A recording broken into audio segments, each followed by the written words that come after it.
Friends, this is Akanksha Singh. Welcome you on YouTube channel way to JRF। आज से हम start कर रहे हैं GIC के लिए प्रैक्टिस सेट। तो GIC का अब एग्ज़ाम होना है, प्री एग्ज़ाम 19 सितंबर को। तो 19 सितंबर को है इसका प्री एग्ज़ाम। तो अब हम उसके लिए स्टार्ट कर रहे हैं प्रैक्टिस सेट। सो ये आज पहला प्रैक्टिस सेट है और इसमें हम हर एक प्रैक्टिस सेट में हम 50 क्वेश्चंस को कवर करेंगे और एग्ज़ाम तक ये हम प्रैक्टिस सेट जो है ये कंटिन्यू करेंगे। सो अगर अभी तक आपने चैनल सब्सक्राइब नहीं किया है तो चैनल को सब्सक्राइब जरूर कर लीजिएगा। एंड वीडियो अगर आपको अच्छी लगती है तो अपने फ्रेंड्स के साथ लाइक एंड शेयर जरूर करिएगा।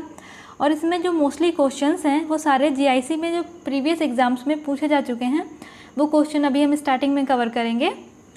सो सबसे पहला क्वेश्चन क्या है कि शरीर के तापक्रम में 1 डिग्री फ़ारेनहाइट परिवर्तन होने में ऊर्जा ह्रास होता है जब 1 डिग्री फ़ारेनहाइट टेम्परेचर बढ़ता है हमारी बॉडी में। जब फीवर का जैसे 1 डिग्री फ़ारेनहाइट बढ़ रहा है मीन्स जब फीवर की कंडीशन हो रही है, जब fever means body temperature raise कर रहा है, जब 1 फ़ारेनहाइट डिग्री टेम्परेचर रेज़ करता है तब कितनी एनर्जी का लॉस होता है। तो अबाउट टू ये 7% एनर्जी का लॉस होता है जब 1 डिग्री फ़ारेनहाइट टेम्परेचर रेज़ करता है। जब 1 डिग्री फ़ारेनहाइट टेम्परेचर बॉडी का रेज़ करता है तब 7% जो है एनर्जी का लॉस होता है। सो नेक्स्ट क्वेश्चन आता है कि पास्तुरीकरण मुख्यतः किया जाता है मीन्स पास्चराइजेशन या फिर हाई टेम्परेचर पे जो है फूड को ट्रीट करना। तो वो क्या होता है, उससे जो भी ये फूड को इन्फेक्ट करने वाले या डिजीज़ कॉज करने वाले जो माइक्रो बैक्टीरिया होते हैं या माइक्रो ऑर्गेनिजम्स होते हैं ये सब इनको नष्ट करने के लिए पास्चुरीकरण किया जाता है। ये मुख्यतः पास्चुरीकरण क्यों किया जाता है, तो जो रोग पैदा करने वाले सूक्ष्म जीवाणुओं को नष्ट करने के लिए, जो माइक्रो ऑर्गेनिजम्स जो फूड में डिजीज़ कॉज करते हैं या फूड को कंटामिनेट करते हैं जिससे डिजीज़ होने के चांसेस या फूड इन्फेक्शन के चांसेस बढ़ जाते हैं, तो इस टाइप के जो माइक्रो ऑर्गेनिजम्स हैं या बैक्टीरिया हैं उनको डिस्ट्रॉय करने के लिए पास्चुरीकरण किया जाता है। नेक्स्ट क्वेश्चन आता है pH 7 इंडिकेट द सोल्यूशन और सब्सटेंसेस। हम बात करें अगर pH की हम बात करें तो ये है pH 7, यहाँ पे 7 से कम है, यहाँ पे 7 से ज़्यादा है। तो जो 7 pH होती है ये न्यूट्रल होती है। अब 7 से जब हम कम जाएंगे तब ये एसिडिक हो जाएगी और हम 7 से जब ज़्यादा की ओर बढ़ेंगे तो ये अल्कलाइन या फिर बेसिक हो जाएगी। तो जो 7 pH होती है ये न्यूट्रल होती है, ये ना ही एसिडिक होती है और ना ही बेसिक होती है। तो 7 अगर pH 7 है तो न्यूट्रल है, सब 7 से कम हो जाएगी तो ये एसिडिक हो जाएगी और जब ये 7 से ज़्यादा होगी ये बढ़ेगी तो अल्कलाइन या फिर बेसिक हो जाएगी। नेक्स्ट क्वेश्चन आता है स्टार्च। स्टार्च क्या है, तो सिंपल सी बात है, स्टार्च जो है वो पॉलीसैकेराइड है और स्टार्च मेनली कहाँ स्टोर होता है, प्लांट्स में या फिर एनिमल में। तो ये आपको बताना है कि जो ये स्टार्च होता है, स्टार्च का स्टोरेज फॉर्म क्या है, मीन्स स्टार्च को स्टोर कौन करता है, प्लांट्स स्टोर करते हैं या एनिमल्स स्टोर करते हैं। तो स्टार्च जो है ये पॉलीसैकेराइड होता है। नेक्स्ट क्वेश्चन आता है मानव शरीर में स्टार्च की पाचन क्षमता के लिए सर्वाधिक जिम्मेदार एंजाइम। स्टार्च क्या है, अगर हम ह्यूमन बॉडी की बात करें तो ह्यूमन बॉडी में स्टार्च क्या है, मीन्स कार्बोहाइड्रेट। तो ये कार्बोहाइड्रेट के डाइजेशन के लिए कौन सा एंजाइम होता है, तो एमाइलेज होता है और दूसरा टाइलिन होता है। तो यहाँ पे एमाइलेज दिया हुआ है। तो जब ह्यूमन बॉडी में जो स्टार्च है उसकी डाइजेशन की अगर बात करें तो वो जैसे हमने कोई फूड लिया उसमें स्टार्च है, वो हमारी बॉडी में जाके डाइजेस्ट होगा। तो वो कैसे डाइजेस्ट होगा, तो वो होगा एमाइलेज के थ्रू। एमाइलेज जो है स्टार्च को डाइजेस्ट करने में हेल्प करता है। नेक्स्ट में हम ये थोड़ा सा डिस्कस करते हैं कि जो देखो जब स्टार्च ले रहे हैं फूड में, जब ये स्टार्च माउथ में है यहाँ पे टाइलिन एंजाइम एक्टिवेट होगा और टाइलिन एंजाइम प्रेजेंट किस में होता है, ये सलाइवा में प्रेजेंट होता है। तो यहाँ पे फर्स्ट स्टेज में ये स्टार्च जो है डेक्स्ट्रिन में ब्रेक होता है। उसके बाद ये डेक्स्ट्रिन वाले डेक्स्ट्रिन के फॉर्म में ये पहुँचता है कहाँ, स्मॉल इंटेस्टाइन में या इंटेस्टाइन में बोल सकते हैं। तो हम इसको डेक्स्ट्रिन ना लिख के स्टार्च ही लिखते हैं। तब ये स्टार्च जो है जब ये इंटेस्टाइन में जाएगा तो यहाँ पे इंटेस्टाइन में कौन सा एंजाइम होता है, तो एमाइलेज होता है। जब ये एमाइलेज स्टार्च पे एक्ट करेगा तो ये डेक्स्ट्रिन में ब्रेक होगा, डेक्स्ट्रिन के बाद माल्टोज में ब्रेक होगा। अब ये हो गया माल्टोज। माल्टोज पे कौन सा एंजाइम काम करेगा, जो डाइजेस्टिव एंजाइम है माल्टेज। ये माल्टेज जब माल्टोज पे काम करेगा तब ये फाइनली ब्रेक होगा ग्लूकोज में और ये ग्लूकोज के फॉर्म में हमारी बॉडी में एब्जॉर्ब होगा। तो सिंपल सी बात क्या है, स्टार्च जो इसमें माउथ में जो सलाइवा में जो एंजाइम प्रेजेंट है टाइलिन, तो सबसे पहले टाइलिन इस पर एक्ट करता है। टाइलिन के बाद जब यही स्टार्च इंटेस्टाइन में पहुंचती है तो इंटेस्टाइन में प्रेजेंट होता है एमाइलेज एंजाइम। ये एमाइलेज उस पर काम करता है, तो एमाइलेज इसको ब्रेक करता है माल्टोज में। क्योंकि हमने जब भी डाइजेशन पढ़ा तो हमने ये पढ़ा कि माउथ से स्टार्च का डाइजेशन स्टार्ट होता है, और ये हमने कभी नहीं पढ़ा कि माउथ में कंप्लीट हो जाता है। कंप्लीट कहाँ होता है? जाके इंटेस्टाइन में। जब इंटेस्टाइन में डाइजेस्टिव एंजाइम माल्टेज काम करता है तब ये ब्रेक होता है ग्लूकोज में, और ग्लूकोज सिंपलर फॉर्म में आके हमारी इंटेस्टाइन में एब्जॉर्ब होता है। इसीलिए हम बोलते हैं कि जो कार्बोहाइड्रेट है या स्टार्च है, इसका डाइजेशन जो है ये माउथ से स्टार्ट होता है और कंप्लीट होता है जाके इंटेस्टाइन में। तो ये 3 स्टेप होती हैं। नेक्स्ट क्वेश्चन है, निम्नलिखित में एक आवश्यक अमीनो अम्ल नहीं है, इनमें से एसेंशियल अमीनो एसिड कौन सा नहीं है? तो हमने एक ट्रिक के थ्रू हमने याद किया था कि कौन से एसेंशियल हैं और कौन से नॉन एसेंशियल अमीनो एसिड्स हैं। तो अगर हम एसेंशियल वाले अगर हमको याद हैं तो बचे कौन से? Non essential amino acid. तो अगर आपने ये वीडियो अभी तक नहीं देखी है तो ऊपर आपको आई बटन पे इसका लिंक मिल जाएगा, तो ये वीडियो आप ज़रूर देख लीजिएगा। अब हमने पढ़ा है नॉन एसेंशियल। यहाँ पे पूछा गया है कि एक आवश्यक अमीनो एसिड नहीं है। अगर आवश्यक नहीं है तो कौन सा हो जाएगा? नॉन एसेंशियल हो जाएगा। नॉन एसेंशियल में जब जितने भी ए और जी से स्टार्ट होने वाले अमीनो एसिड्स हैं ये मेनली आते हैं नॉन एसेंशियल में। तो यहाँ पे ए से और जी से स्टार्ट होने वाला कौन सा है? तो एलानाइन। जो एलानाइन है ये नॉन एसेंशियल अमीनो एसिड है। यहाँ पे पूछा है कि जो आवश्यक नहीं है, आवश्यक नहीं है मीन्स नॉन एसेंशियल, तो ये हो गया एलानाइन। नेक्स्ट क्वेश्चन आता है, प्रोटीन की कमी से बच्चों में रोग दिखाई देता है। प्रोटीन की कमी से कौन सा रोग होता है? तो प्रोटीन की कमी से होता है क्वाशार्कर। जहाँ पे प्रोटीन और एनर्जी दोनों की होता है तो वहाँ पे होता है मेरास्मस। जहाँ पे सिर्फ प्रोटीन की बात करते हैं तो ये होता है क्वाशार्कर। नेक्स्ट क्वेश्चन आता है, प्रोटीन एमिनो एसिड से बनते हैं, शरीर का निर्माण करते हैं, ये अधिक मात्रा में पाए जाते हैं। तो प्रोटीन रिच फूड कौन से होते हैं? तो यहाँ पे ऑप्शंस क्या क्या हैं? अंडे की जर्दी, आलू, हरी पत्तेदार सब्जियाँ या अनाज। तो यहाँ पे प्रोटीन रिच फूड की बात की है तो प्रोटीन रिच फूड क्या हो जाएगा? एग। जो एग है ये प्रोटीन रिच होता है। नेक्स्ट क्वेश्चन आता है, निम्न में से कौन सा मान प्रोटीन की गुणवत्ता किसी खाद्य पदार्थ में बताता है? कोई हमारे पास फूड आइटम है, उसमें जो प्रोटीन प्रेजेंट है वो प्रोटीन की क्वालिटी कैसी है, इसको कौन सा मान या कौन सा स्टैंडर्ड है? तो ये बताता है कि जो फूड में जो प्रोटीन प्रेजेंट है उसकी क्वालिटी कैसी है, उसकी गुणवत्ता कैसी है। तो ये NPU, नेट प्रोटीन यूटिलाइजेशन, ये बताता है कि फूड में प्रोटीन की जो क्वालिटी है वो कैसी है। तो इसके लिए यूज़ करते हैं NPU, net protein utilization. Next question आता है, निम्न में से एल्ब्यूमिन किस में पाया जाता है? एल्ब्यूमिन क्या है? ये एल्ब्यूमिन एक प्रोटीन है। तो ये एल्ब्यूमिन प्रोटीन किस में पाया जाता है? ऑप्शन क्या है? बालों में, गेहूं में, अंडे में या रक्त में। तो एल्ब्यूमिन जो है ये एग में पाई जाती है। ठीक है, एल्ब्यूमिन की बात अगर हो गई तो ये हो गया एग में। उसके बाद में गेहूं में कौन सी होती है? ग्लूटेन होती है। अब यहाँ पे हमको आपको बताना है बालों में, मीन्स हेयर्स में कौन सी प्रोटीन होती है। ये इसका आंसर आपको कमेंट सेक्शन में बताना है, कमेंट करके कि जो हेयर्स होते हैं हेयर में कौन सी प्रोटीन होती है, ये आपको बताना है कमेंट सेक्शन में।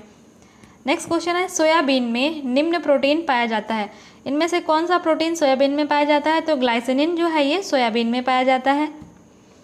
नेक्स्ट क्वेश्चन आता है, निम्न में से कौन आवश्यक वसामय अम्ल का सोर्स नहीं है? आवश्यक वसामय अम्ल मीन्स एसेंशियल फैटी एसिड्स। आवश्यक वसामय अम्ल, एसेंशियल जो फैटी एसिड्स हैं इनमें से कौन सा इसका सोर्स नहीं है? तो ऑप्शन क्या है? रुई के बीज का तेल, नारियल का तेल, सोयाबीन या फिर सूरजमुखी। तो ठीक है, तो इसमें से एसेंशियल फैटी एसिड का सोर्स कौन सा नहीं है? तो जो रुई के बीज होते हैं, जो कॉटन सीड्स होते हैं, इनमें एक टॉक्सिन पाया जाता है गॉसिपॉल।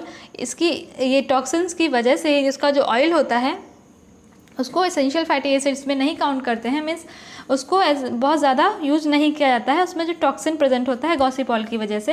तो उसका जो करेक्ट आंसर हो जाएगा कि जो कॉटन सीड का जो ऑयल है या रुई के बीज का जो तेल है वो एसेंशियल फैटी एसिड में आवश्यक वसामय अम्ल का सोर्स नहीं है। नेक्स्ट क्वेश्चन क्या है, मानव शरीर में वसा की सुपाच्यता के लिए उत्तरदायी एंजाइम कौन सा है?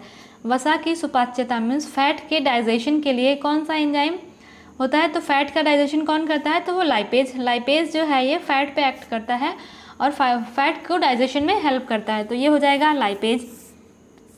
नेक्स्ट क्वेश्चन आता है, कौन सा विटामिन घाव भरने में सहायक होता है? तो जो विटामिन सी हमने पढ़ा है कि वुंड हीलिंग में विटामिन सी हेल्पफुल होता है। जब भी कोई चोट लगती है, घाव लगता है, तो उसकी जल्दी हीलिंग के लिए विटामिन सी हेल्प करता है। नेक्स्ट क्वेश्चन आता है, विटामिन ए की कमी से प्रकट होने वाला सबसे पहला लक्षण निम्नलिखित में से कौन सा है? अगर विटामिन ए की डिफिशिएंसी है तो सबसे पहला सिम्टम्स कौन सा आता है? तो सबसे पहला जो सिम्टम आता है वो होता है रतौंधी मीन्स नाइट ब्लाइंडनेस, अंधेरे में ना दिखना। ये सबसे पहला लक्षण होता है कि विटामिन ए की डेफिशिएंसी का। नेक्स्ट क्वेश्चन आता है, विटामिन डी का कार्यात्मक सक्रिय रूप है। मीन्स विटामिन डी की अगर हम बात करें तो विटामिन डी 2 टाइप का होता है, D2 एंड D3। अब हम यहाँ पे बात कर रहे हैं कि इसका एक्टिव फॉर्म कौन सा होता है। जो विटामिन डी है उसका एक्टिव फॉर्म कौन सा होता है? तो जो 1,2,5 डाईहाइड्रोक्सीकोलिक एल्सिफेरॉल होता है, ये इसका एक्टिव फॉर्म होता है। अब इसमें एक विटामिन D2 है, एक विटामिन D3 है। इसमें एक प्लांट सोर्स से है, एक एनिमल सोर्स से है। तो आपको बताना है इसमें कि कौन सा प्लांट सोर्स है, कौन सा एनिमल सोर्स है। विटामिन D2 या विटामिन D3 दोनों में से एक प्लांट सोर्स है, एक एनिमल सोर्स है। तो आपको कमेंट सेक्शन में बताना है कमेंट करके कि कौन सा प्लांट सोर्स है और कौन सा एनिमल सोर्स है इसमें से। नेक्स्ट क्वेश्चन आता है, पपीता निम्न का अच्छा सोर्स है। मीन्स पपाया इसमें से किसका अच्छा सोर्स है? हमने पढ़ा है कि जो रेड और ऑरेंज कलर के फूड होते हैं, रेड हो गए, येलो हो गए या ऑरेंज कलर फूड हो गए, ये विटामिन ए में रिच होता है। अब ये विटामिन ए हम यहाँ पे तो दिया नहीं है, यहाँ पे दिया क्या है? पपाया। और पपाया क्या होता है? ये प्लांट ओरिजिन का है। तो प्लांट ओरिजिन में विटामिन ए किस फॉर्म में होती है? तो बीटा कैरोटीन के फॉर्म में होती है। तो पपाया जो है बीटा कैरोटीन का अच्छा सोर्स होता है। नेक्स्ट क्वेश्चन आता है, विटामिन ई का दूसरा नाम क्या है? तो विटामिन ई का दूसरा नाम जो है वो टोकोफेरॉल है। विटामिन ई को टोकोफेरॉल भी कहते हैं। पेलेग्रा नामक रोग निम्न में से किसकी कमी से होता है?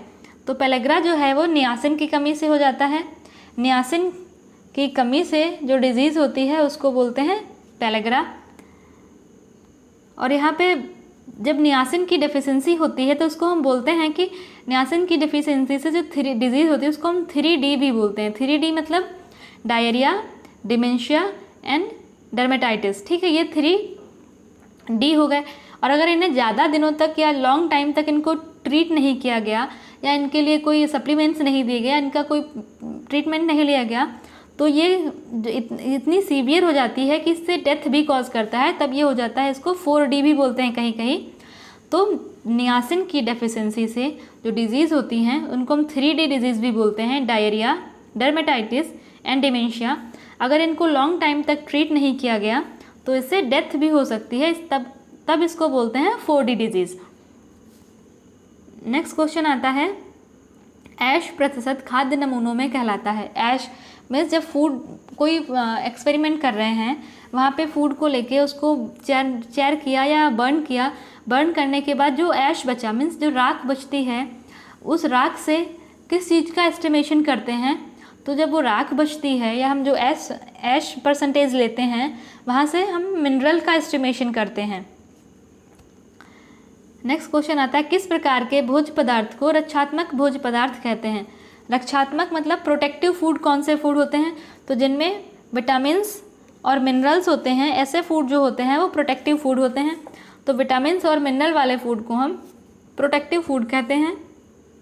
नेक्स्ट क्वेश्चन आता है, किस खनिज की कमी शिशु मृत्यु दर, क्रिटिनिज्म एवं घेंघा से संबंधित है? तो ये किससे संबंधित है? ये आयोडीन। जब आयोडीन की डेफिशिएंसी होती है तो चाइल्ड मोर्टेलिटी भी होती है, क्रिटिनिज्म एंड ग्वाइटर, घेंघा। ये सब जो आयोडीन है, जब आयोडीन की डेफिशिएंसी से child mortality, cretinism and goitre, ये सब आयोडीन डेफिशिएंसी के सिम्टम हैं। आयोडीन की डेफिशिएंसी की वजह से ये सारे प्रॉब्लम्स होते हैं। नेक्स्ट क्वेश्चन आता है, निम्न में से कौन सा सूक्ष्म पदार्थ हमारे शरीर के लिए आवश्यक नहीं है? तो ऑप्शंस क्या हैं? Iodine, fluorine, potassium, iron. तो जो फ्लोरीन है ये बहुत ज़्यादा शरीर के लिए आवश्यक नहीं है, क्योंकि इसकी अगर डेफिशिएंसी भी हो गई तब भी ये प्रॉब्लम करता है। और अगर अधिकता हो गई तब भी ये प्रॉब्लम करता है। अगर फ्लोरीन की कमी और अधिकता दोनों हार्मफुल होती हैं, कमी या अधिकता दोनों से फ्लोरोसिस हो जाता है। और फ्लोरीन मेनली प्रेजेंट कहाँ होता है, ये बोन और टीथ में प्रेजेंट होता है। कभी कभी देखो जो टीथ हैं वो मोल्टेड टीथ मीन्स उस पर वाइट पैचेस हो जाते हैं टीथ पे, तो ये होता है फ्लोरोसिस। ये फ्लोरीन की कमी से या फ्लोरीन की अधिकता से होता है। तो फ्लोरीन की कमी और अधिकता दोनों हार्मफुल होते हैं। नेक्स्ट क्वेश्चन आता है, माल्ट आटा रागी से बनाया जाता है जो कि अच्छा साधन है। रागी किस में रिच होता है, रागी कैल्शियम में रिच होता है। इसको रागी को पुअर मैन मिल्क भी कहते हैं कि गरीब आदमी का जो मिल्क, रागी को भी कहते हैं। तो रागी रिच होती है कैल्शियम में, तो सिंपल सी बात है जो रागी से जो आटा बनेगा वो भी कैल्शियम में रिच होगा। तो जो रागी से जो माल्ट आटा बनता है वो कैल्शियम में रिच होता है। नेक्स्ट क्वेश्चन आता है, घेंघा रोग में क्या होता है, ग्वाइटर में क्या होता है। तो ग्वाइटर में जो है ये थायराइड ग्लैंड बढ़ जाती है। जब थायराइड ग्लैंड बढ़ जाती है तो उसको हम ग्वाइटर बोलते हैं, घेंघा रोग बोलते हैं। नेक्स्ट क्वेश्चन आता है, शरीर में खनिज लवण के प्रमुख कार्य क्या हैं। खनिज लवण मीन्स मिनरल्स एंड विटामिन्स के मेन वर्क क्या है, हमने अभी पढ़ा। इनको प्रोटेक्टिंग एंड रेगुलेटिंग फूड कहते हैं। तो ये सुरक्षा जो प्रोटेक्ट करते हैं और रेगुलेटिंग फूड होते हैं, जो हमारी बॉडी के जो इंटरनल फंक्शंस हैं उनको प्रॉपर्ली रेगुलेट करते हैं। तो ये जो खनिज लवण होते हैं ये सुरक्षा तथा नियमन, प्रोटेक्टिव एंड रेगुलेटिंग फूड, इनके मेन जो फंक्शन होता है प्रोटेक्ट करना, रेगुलेट करना, इसीलिए इनको प्रोटेक्टिव एंड रेगुलेटिव फूड भी कहते हैं। नेक्स्ट क्वेश्चन आता है, भोजन में सोडियम की अधिक मात्रा से, अगर फूड में सोडियम का अमाउंट ज़्यादा हो रहा है तो उससे क्या होगा, हाई बीपी होगा, तरल का अवधारण होगा मीन्स एडिमा होगा, बढ़ता हुआ रक्त का आयतन मीन्स ब्लड वॉल्यूम इंक्रीज करेगा। तो ये उपरोक्त सभी इसके ऑप्शन जो हैं वो सही हैं। नेक्स्ट क्वेश्चन आता है, जल की कठोरता किस खनिज की उपस्थिति के कारण होती है। यहाँ अगर हम बात करते हैं जल की कठोरता किस खनिज की उपस्थिति के कारण होती है, तो वो कैल्शियम सॉल्ट्स जब प्रेजेंट होते हैं वाटर में तब उस वाटर को हम हार्ड वाटर बोलते हैं। तो ये वाटर की हार्डनेस को भी काज करते हैं, ये होते हैं कैल्शियम सॉल्ट्स। नेक्स्ट क्वेश्चन आता है, शरीर में जल की आवश्यकता किस कार्य के लिए होती है। तो वाटर की रिक्वायरमेंट क्यों होती है बॉडी में, अंतर्ग्रहण के लिए, पाचन के लिए, अवशोषण के लिए, उपरोक्त सभी के लिए। और साथ साथ में वाटर जो है हमारी बॉडी के टेम्परेचर को भी रेगुलेट करता है। अगर जो सफिशिएंट अमाउंट में वाटर पीते हैं तो उनके बॉडी का टेम्परेचर जो है वो बैलेंस रहता है। तो वाटर जो है वो अंतर्ग्रहण, पाचन, अवशोषण, सभी इसके जो सभी ऑप्शन सही हैं।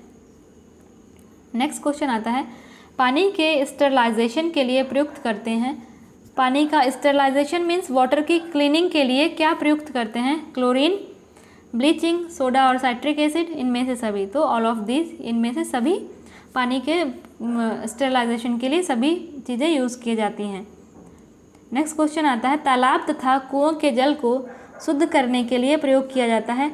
जो तालाब है या कुआं है उनके पानी को शुद्ध करने के लिए क्या प्रयोग किया जाता है, तो उनके पानी को शुद्ध करने के लिए पोटेशियम परमैंगनेट को यूज़ किया जाता है। पोटेशियम परमैंगनेट को यूज़ करते हैं जब तालाब या कुएं के जल को शुद्ध करना होता है, तब पोटेशियम परमैंगनेट को यूज़ करते हैं। नेक्स्ट क्वेश्चन आता है, खाद्य पदार्थों के कार्यों के आधार पर निम्नलिखित को रक्षात्मक खाद्य कहा जाता है। अगर हम फूड ग्रुप्स की यहाँ पे अगर बात करें कि कौन से फूड ग्रुप हैं जिनको रक्षात्मक खाद्य कहा जाता है, तो इसमें कौन से आ जाएंगे, ग्रीन लीफी वेजिटेबल्स, हरी सब्जीदार पत्तियाँ, क्योंकि जो ग्रीन लीफी वेजिटेबल्स होते हैं ये विटामिन और मिनरल में रिच होते हैं। और जो फूड विटामिन और मिनरल में रिच होते हैं उन्हीं फूड को तो हम रक्षात्मक फूड कहते हैं। तो जो ग्रीन लीफी वेजिटेबल वाला जो फूड ग्रुप होगा ये रक्षात्मक खाद्य ग्रुप में आता है। नेक्स्ट क्वेश्चन है, गेहूं के मोटीन में सबसे कम मात्रा में पाया जाने वाला एमिनो एसिड है। गेहूं में सबसे कम मात्रा में पाया जाने वाला एमिनो एसिड कौन सा है, तो गेहूं किस में आता है, ये सीरियल्स में आता है। और सीरियल्स किस में डिफिसिट होते हैं, सीरियल्स जो हैं वो लाइसिन में डिफिसिट होते हैं।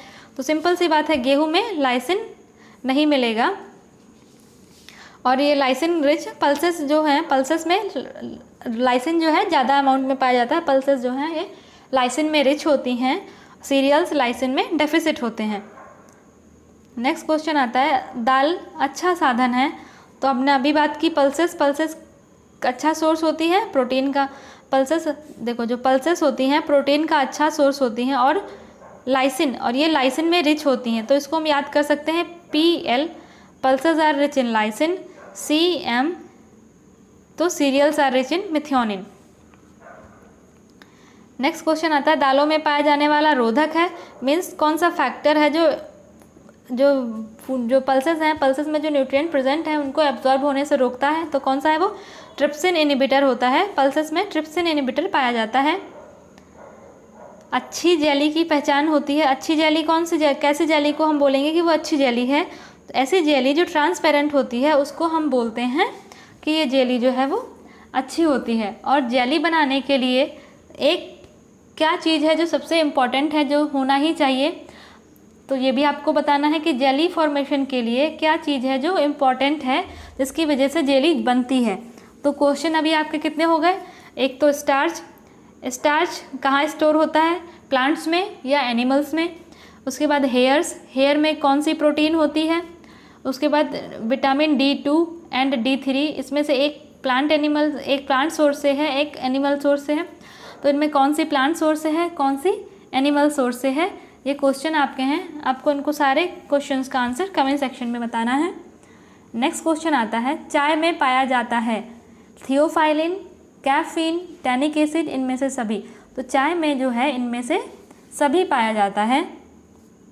नेक्स्ट क्वेश्चन आता है दूध को पास्चराइजेशन किया जाता है या पास्चुरीकरण किया जाता है, तो क्यों किया जाता है?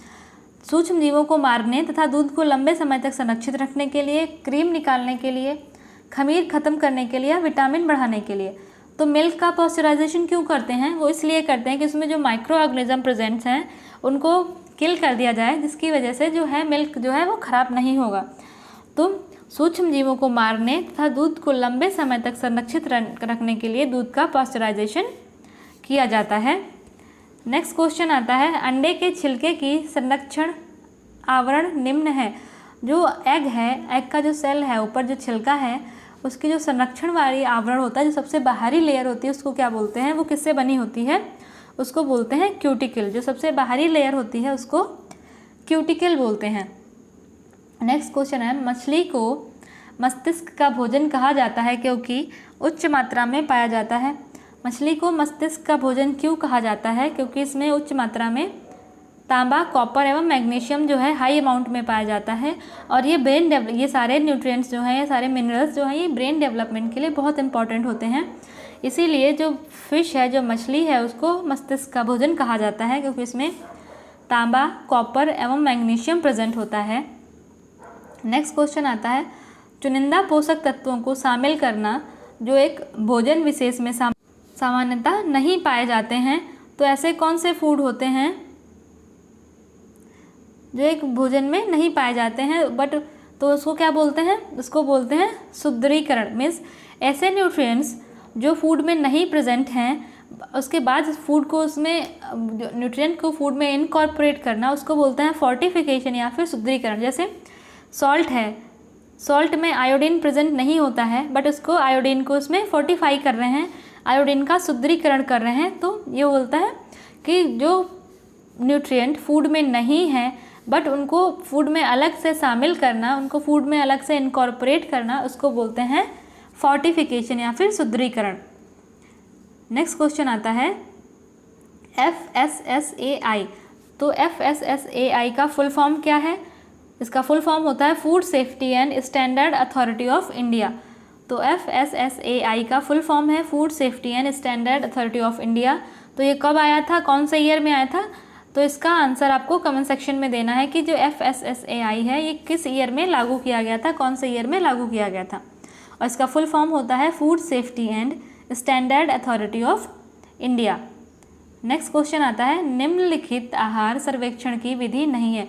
निम्नलिखित में से कौन सी जो है वो आहार सर्वेक्षण की विधि नहीं है? ऑप्शंस क्या है? खाद्य पदार्थ लेने की आवृत्ति का प्रश्न पत्र, 24 आवर्स 24 घंटे अनुस्मरण विधि, खाद्य पदार्थ वजन करना या BMI।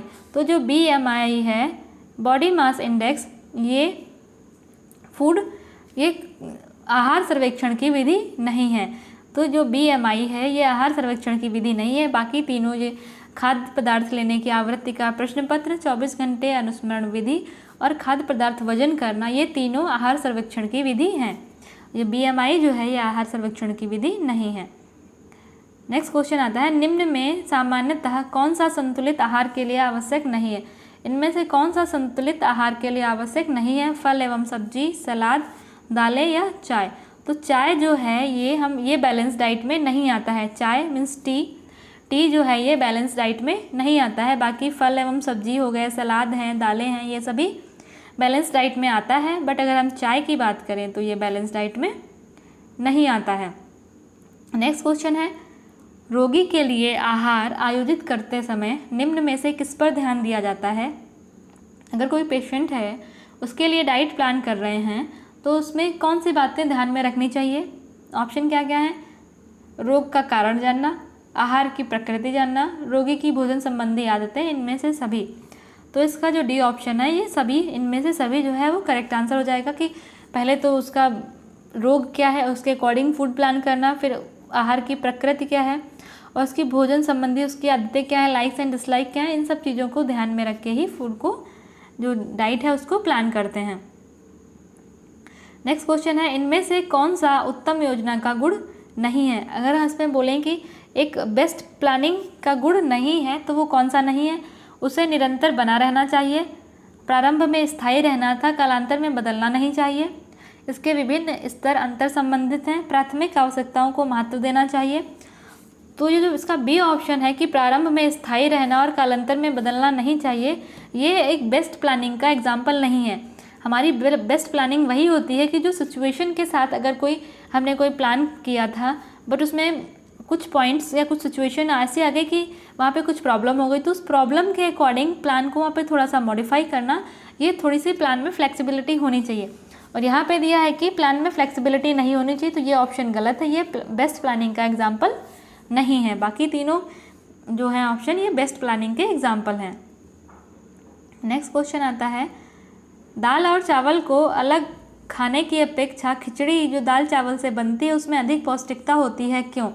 अगर चावल और दाल को अलग अलग खाने के बाद में अगर उसको एक साथ खाएं तो दोनों में क्या डिफरेंस है और उनमें से अधिक पौष्टिकता क्यों होती है, तो ये बताना है। दाल लाइसिन प्रदान करता है जो कि चावल में कम है, चावल मेथियोनिन प्रदान करता है जो कि दाल में कम है, चावल विटामिन सी प्रदान करता है जो दाल में कम है, या फिर ए और बी ऑप्शन सही है क्योंकि पल्सेस दाल आती है पल्सेस में, पल्सेस लाइसिन में रिच होते हैं और चावल आता है सीरियल्स में, तो इसमें मेथियोनिन में रिच होता है। तब जब दोनों को एक साथ मिला के खाएंगे तो ये बन जाता है कॉम्प्लीमेंट्री प्रोटीन। तो दाल और चावल को अलग अलग ना खा के अगर इनको एक साथ खाएंगे तो इनसे जो प्रोटीन मिलती है ये बेस्ट क्वालिटी की प्रोटीन होती है, इसीलिए दाल और चावल को एक साथ खाने का बोलते हैं, इससे कॉम्प्लीमेंट्री प्रोटीन मिलती है। नेक्स्ट क्वेश्चन आता है, किस अवस्था में अधिक प्रोटीन की आवश्यकता होती है? अधिक प्रोटीन की आवश्यकता कौन से स्टेज में होती है? ऑप्शन क्या है? बाल्यावस्था में, किशोरावस्था में, गर्भावस्था एवं धात्री अवस्था में या वृद्धावस्था में। तो हमने पढ़ा है कि प्रेगनेंसी, उसके बाद लैक्टेशन और एक जो एडल्ट एज का जो पीरियड होता है, ये 3 पीरियड ऐसे हैं जहाँ पे न्यूट्रिएंट की रिक्वायरमेंट ज़्यादा होती है। और यहाँ पे प्रेगनेंसी और लैक्टेशन एक साथ दे दिया है तो सिंपल सी बात है, यहाँ पे न्यूट्रिएंट की रिक्वायरमेंट सबसे ज़्यादा होगी। वो कोई भी न्यूट्रिएंट क्यों ना हो, तो यहाँ पे बात की है प्रोटीन की, तो प्रोटीन की रिक्वायरमेंट प्रेगनेंसी और लैक्टेशन की अवस्था में ज़्यादा होती है। गर्भावस्था एवं धात्री अवस्था में जो है प्रोटीन की रिक्वायरमेंट ज़्यादा होती है। और अभी आप टोटल क्वेश्चंस कितने थे? एक तो ये स्टार्च एनिमल में स्टार्च जो है इसका स्टोरेज एनिमल में होता है या प्लांट में होता है, तो इसका स्टोरेज आपको बताना है।